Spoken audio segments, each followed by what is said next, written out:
Letras vermelhas passam sobre fundo branco. A imagem de um rosto se forma. Letras formam palavras. Juca entrevista. Juca Kfouri. Olá, eu sou Juca Kfouri e vou conversar hoje com o professor, com o linguista Círio Docente.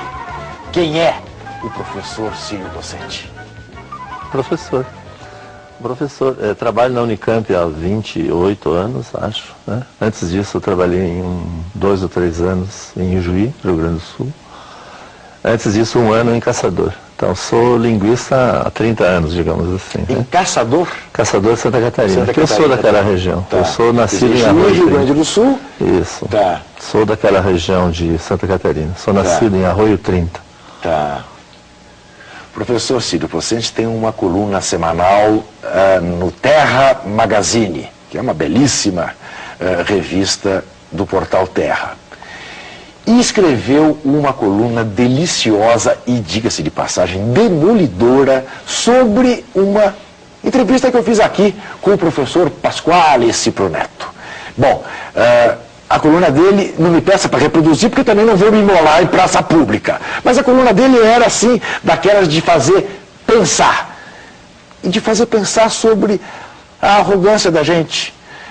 E sobre a arrogância da gente até no falar, até no tratar esta última flor do lácio inculta e bela. Então eu queria exatamente, Círio, tratar contigo esse lado. Quer dizer, você tem uma visão absolutamente libertária da língua portuguesa. E eu suponho que isso te cause muita controvérsia no teu meio. Como é que é isso? Como é que é a tua visão? Não, na verdade não sou eu quem tem essa visão libertária, é a linguística, né? Digamos. Há uma maneira de estudar as línguas que é velha, né? Desde, sei lá, digamos que tem 500 anos, pelo menos. Desde quando os europeus tiveram que descrever línguas que nunca tinham sido descritas. Evidentemente, quando o Anchieta vai fazer uma gramática do Guarani, do Tupi-Guarani, ele não pode consultar os clássicos, né? Ele tem que ouvir os indígenas. Né? Então há uma maneira de estudar as línguas que é uma descrição objetiva, o mais objetiva possível, do que as línguas são. Sem nenhum critério do tipo isso é certo, isso é errado. Há boas comparações que a gente pode fazer com outros campos científicos, digamos com a botânica. Né? Para um botânico não tem planta errada. Né? Claro. Tem planta diferente. Claro. Ou como diz o Perini, um astrônomo não vai dizer que a Lua deveria ser sempre cheia. Né? O que ele tem é que explicar por que é que há 4 fases. Então, um linguista é um bicho para quem a língua não é um lugar do certo e do errado. Mas é também isso. Ele sabe que sociedades organizadas de uma certa maneira, com hierarquias, né, sempre significam que quem está em cima impõe não só a lei, o tacão, a polícia, mas também uma língua, um modo de falar. E impõe uma outra coisa que é mais grave, impõe aos outros a convicção de que eles não sabem falar, quando de fato eles sabem. Quer dizer, a língua, nesse aspecto, é um instrumento de poder também. É também um instrumento de poder. Não a língua, não a língua, a apropriação da língua. A apropriação da língua. Mal comparando, Círio, poderíamos dizer, por exemplo, que a gente teve isso cabalmente na ditadura franquista em relação à Catalunha, por exemplo. Por exemplo, quando se impede que um grupo, enfim, étnico ou linguístico fale a sua língua. Mas eu acho isso, digamos, essa intervenção é grossa e você pode combater facilmente, digamos assim. Claro. Você pode dizer, onde é que se viu proibir alemães e falar alemão? O problema são as sutilezas. O problema é complicado, é quando você diz, o cara que disse menos gente, esse cara não sabe falar. Isso é grave. Isso é grave por 2 razões. Primeiro porque você acha que você sabe analisar e você não se dá conta que ele só diz menos gente diante de femininos. Porque se você ouvir todas as pessoas que dizem menos, sempre, você vai ver que depois vem sempre um feminino. Ou seja, ele está tratando como se menos fosse um adjetivo. Ele nem sabe o que é isso, mas ele está tratando como se fosse um adjetivo. E a gente deve aceitar que isto seja uma maneira... Veja, não é um problema de deve aceitar, é um fato. É um fato. Esse é um fato que você tem que explicar. Com ele. Que você tem que explicar. Agora, isso não significa que, e aí a gente que entende isso, que então eu e não sei mais quem diria, então não precisa mais ensinar a escrever direito. Não, é o contrário. O que eu acho, e muita gente acha, eu aprendi lendo os outros, não inventei nada, é que se você respeita isso, se você entende isso, o ensino do padrão é muito mais facilitado.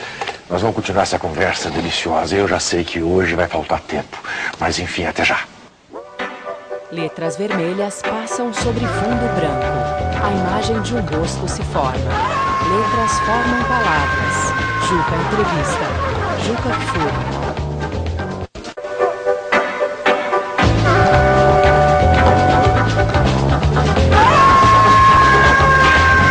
Estou conversando com o linguista Círio Possente, professor da Universidade de Campinas. Daqui a pouco vamos falar dos livros dele. Deixa eu pôr aqui um pouco o futebol no meio, para a gente continuar essa conversa. E uma informação que eu não dei na abertura, dou agora. O título da coluna a que me referi é Redundantemente. A coluna na qual ele trata o programa que eu fiz com o professor Pasquale. Você tem um time de coração? Tenho. E essa coisa de estar do lado errado, né? Como digamos, da minha profissão, ou nesse lado público, porque talvez eu pudesse ser bem sucedido escrevendo dicas, né? E eu prefiro não ser bem sucedido escrevendo contra as dicas, né? Eu sou corintiano desde os 10 anos e por uma razão muito torta. Eu era santista e aí quando o Santos comprou o Gilmar eu pensei, não, aí é demais, eu vou torcer para o Corinthians. Olha! É esquisito, né? Olha, quer dizer, um reforço daquele, não, isso não se faz. Não se faz. Deixar os outros na mão, na pindaíba, não, que maravilha, não é o meu jeito. Que maravilha. Não é o meu jeito. Pois é, e aí você pegava a questão das redundâncias, né? Que a gente tratou aqui no linguajar da crônica esportiva, dos narradores, né? E você tem uma visão muito especial em relação ao o que redunda e o que não redunda, né? Em tese tudo redunda. Tudo ou muito, né? Muito. Quer dizer, a suposição de que uma língua, digamos, que cada palavra da língua, ou cada pedaço da palavra de uma língua designa um objeto específico ou uma ideia específica, não tem nada a ver com o que as línguas são, né? Quer dizer, já houve gente que tentou inventar, construir línguas que fossem perfeitas, né? Supondo que essas que têm capacidade ou de enfatizar, ou de insistirem naquilo que é mais relevante, ou de deixar pedaços em branco para que o outro saque do que se trata, né? Como se isso fosse a imperfeição. Quer dizer, eu acho que a grande perfeição é exatamente essa. Às vezes redunda e às vezes falta. As palavras querem dizer muitas coisas, né? E às vezes a mesma coisa tem muitas palavras. As línguas são assim, né? E criticar a redundância, digamos, para pegar o seu exemplo, era repetir o mesmo time, né? Isso. É estranho porque os exemplos aí são sempre os mesmos, enfrentar de frente. Já houve gente que disse que suicidar-se é um equívoco porque o se e o sui. Mas isso era latim, quer dizer, aí é também realmente não sacar nada, né? Então, a questão da redundância, ou da clareza, ou da equivalência exata entre as palavras e as coisas é um equívoco sobre o que as línguas são. Então, de novo, se fôssemos comparar, é como se você dissesse, por exemplo, que todas as plantas têm que ter raízes do mesmo tipo, ou só as raízes suficientes para sustentá-las, e que todas deveriam ficar embaixo do solo, que o resto está errado. As línguas são como são, né? Evidentemente as sociedades interferem, dizem as placas têm que ser assim, os letreiros assado, os títulos, algumas coisas têm rima, outras não têm, a literatura se faz assim, o paper científico se faz